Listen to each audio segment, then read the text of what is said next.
બુધવારે રાત્રે 1:30 વાગે ભારતે પાકિસ્તાન વિરુદ્ધ ઓપરેશન સિંદૂર ચલાવી સણસણતો જવાબ આપ્યો.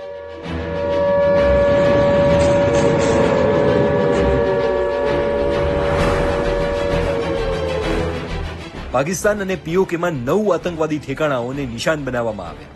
આ એ જ વિસ્તારો છે જ્યાં ભારત પર આતંકવાદી હુમલાઓનું કાવતરું ઘડવામાં આવી રહ્યું હતું.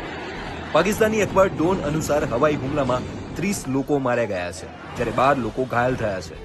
ભારતીય સંરક્ષણ મંત્રાલયના જણાવ્યા અનુસાર પાકિસ્તાની લશ્કરી સ્થાપનોને નિશાન બનાવવામાં આવ્યા ન હતા. જૈશ એ મોહમ્મદ અને લશ્કરે તૈયબાના મુખ્યાલય પર હુમલો કરવામાં આવ્યો છે.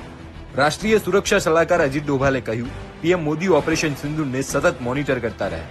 બીજી તરફ પાકિસ્તાની સૈનિકોએ એલઓસી પર ભારે ગોળીબાર કર્યો, તો ભારતીય સેનાએ પણ વળતો પ્રહાર શરૂ કર્યો છે.